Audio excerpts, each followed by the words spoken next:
انا لله و انا الیه راجعون. ما هم از آن خدا هستیم و بازگشتمان به سوی خداست.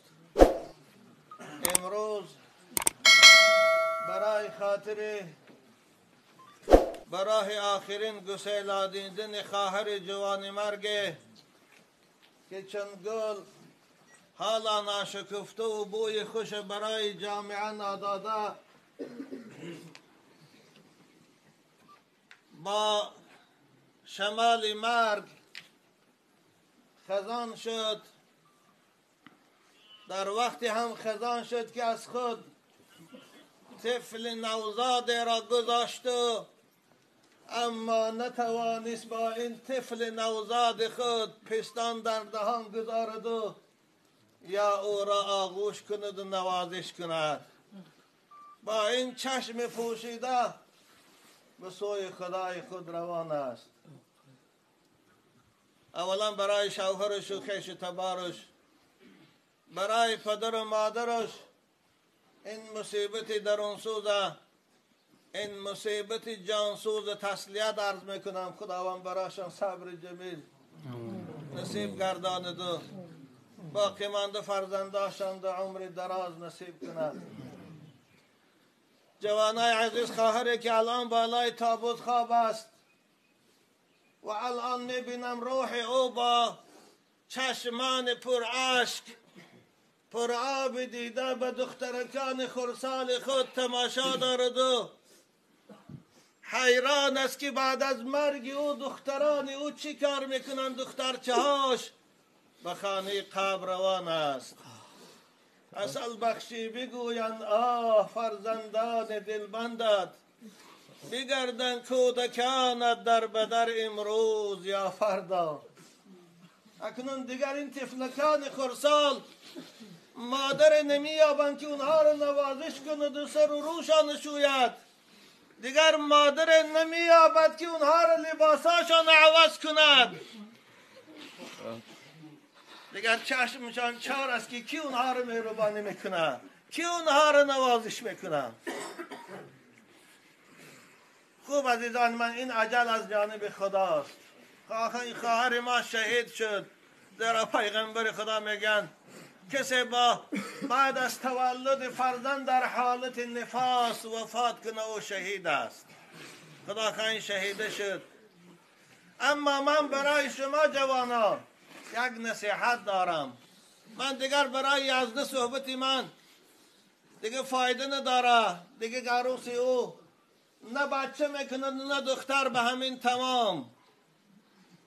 اما من برای شما گفتنی هستم عزیزان من، وقتی که همسراتان فرزند میکنه خواه پسر و خواه دختر، شما خوشحال و خرسند شوه. شما شکر خدا رو گویه که خدا به شما فرزند داد. چی فرق میکنه که بچه است و چی دختر؟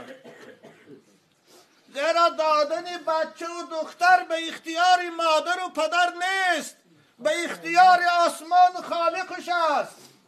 هو الذی یصورکم فی الارحام کیف یشاء. خدا میگه من در رحم مادر این دو قطره آب چگونه خواهم انسان میکنم، بچه میکنم یا دختر، خوشرو میکنم یا بیکاره، مؤمن میکنم یا کافر من میکنم. اینجا نه دستی مرد قدرت دارد و نه دستی زن. وقتی که من میشنوم از بعضی جوانها که همسراشان به خاطر دختر داشتن با اونها نفرت دارن، با اونها سختگیری میکنن، اونها ظلم میکنن، این مردها جوان مرد نیستن. سردار جوان مردها پیغمبر بزرگوار بود. در جامعه مشرکین که دخترها را زنده به زنده گور میکردن، همسری عزیزشان خدیجه سلام الله علیها 4 دختر تولد کرد. هر بار که تولد میکرد پیغمبر خدا چهره خدیجه را بوسه میکردن. ایشان برای تولد دخترشان تبریک میکردن. عزیزی من، خدا قرآن میگه که یهب لمن یشاء اناثا و یهب لمن یشاء الذکور او یزوجهم ذکرانا و اناثا و یجعل من یشاء عقیما. من هستم که برای بعضی پدر و مادر فقط دختر میتیم و بچه نمیتیم. پادشاه ها رو من میدانم دختر دارن بچه ندارن. من هستم که بچه میتیم، بعضی پدر و مادران رو دختر نمیتیم. خدا میگه من هستم برای شما هم بچه میتیم و هم دختر میتیم، و من هستم برای بعضی شما نه بچه میتیم و نه دختر میتیم. از دست چی میبیاد؟ او کارخانه خردکه که نامش رحم است، عزیزی من، در اونجا نزد و تصرف دارد و نه تو. او در اختیار خالقش است. شاید خداوند برای کسانی که دختر میتی بچه نه، میدانه که دختر داشتن براش خوب است از بچه داشتن. عزیزانی من، از بچه های میزد و دزد و آدم کشکی آر برای پدر و مادر است. والله از او به فرزندی خوب نیست، از او دختر داشتن خوب نیست. دیگر عزیزانی من، بچه های عزیز، من به شما میگم به از دیگه کار ندارم، زیر کار این تمام شد. به شما میگویم آخر زن مادر و کاسه آب است. هر چیزی که تو میگذاری او همونه به تو میتید. امروز علم ژنتیک هم اثبات کرده است بچه شدن و دختر شدن به سپرم مرد وابستگی داره. بیچاره زن چی گناه داره؟ سپرم مرد اگر اکثرش حجیره هاش مادی نباشه و دختر میشه، خواهی نخواهی دختر میشه. مادر در این تصرف نداره. برای چی همسراتان آزار میتید؟ هفته گذشته نزد من مادری آمد، 5 دختر داشتن. شوهرش از خانه پیش کرده کجا روی رو. ناجوان مرد وای کجا رود؟ این 5 دختر فرزند توست وای کجا رود؟ خدا تو رو که دختر کن کرده باشد، این بیچاره مادر چی گناه دارد؟ من زید دستم برای بعضی جوان مردا که به خاطر آنکه زناشان فقط دختر میکنن، دختراشان آزار، همسراشان آزار میتن، نسبت به دختراشان بیرحم میشوند. اینها حقیقت جواندار نیستند. باید از خدا دانست، باید دست قدرت خدا که در اونجا تصرف دارد از خدا طلب کرد که خدایا به من پسر صالح اهل قرآن نصیب کن، خدمتگار پدر. خدایا دخترم خوب است، من دوستشو میدارم، من همسرم دوست برای من دخترم بچه‌ام نصیحت. این است وظیفه ما. عزیزان من، بچه های خوش رو برای همسراتان به خاطر بچه نزایدن آزار نتی. وای گناه نداره، وای عیب نداره، وای از دستشم نمی بیاد.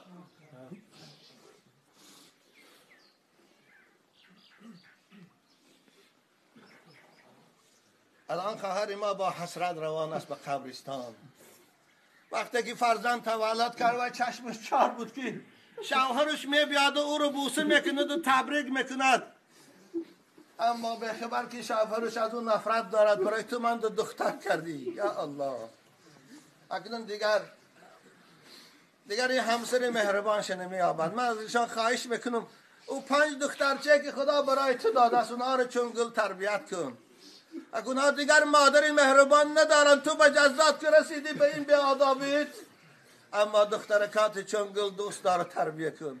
والله شاید این دخترها برای تو از بچه که خواهان هستی خوبتر پگه فایدهشان رسد. دعا کنیم پروردگار خواهر ما را سفارش به خطر کنی، جاش جنت کنه، مقام شهادت خداش برای مبارک گردانه. پروردگار طفلکای خرسال که به سرپا من به سرپناه موندن برای مادرشان نیست و مادر دلسوزشان، خدایا برایشان باید مادر صالحه مهربان نصیب گردانه که ما رو تربیت کنه. خداوندای عظیم ما رو که طلبگار پسرت تو قدرت داری، یگان پسرش هم نصیب کن. با خرسان شو دخترچه هاش هم بانه کنه. پروردگار جاش جنت گورش نور کنه. شوهرش تو پدر و مادرش این خواهر ما صبر جمیل در این مصیبت نصیب. آمین. آمین. در ذمه‌اش از نماز روزه چی بمانده بود. خداوند غفور رحیم. اما همسایه‌ای عزیز، حق العبد خدا برای کسی نمیبخشه. گفته نمیشه اگر از شما خواهد مایگان چی امانت قرض گرفته باشه با شاهد و حجت بشه که شوهرش هم مضمون پدر و مادرش هم هست میتیان و دیگر همسایه داری که نام شما را آزار و غیبت کرده باشه بخش خدا بخشنده را دوست میدارد. اگه یزدک نصیب تان بوده من امروز جدا شده، اگه همیشگی این جدایی دیگه جدا شد. گفته نمیشه که وقتی کم بودی کرده باشه برای خاطر خانه‌داری دکو بخشش بچه. خداوند رسول اکرم میگه هر عیال وفات کنه شوهرش از او راضی باشه انشاءالله و جنتی. خدا همون یزنه همه شاهد هسته راضیگیش اظهار خداوند نگهدار سر رو که باید آباد شوید.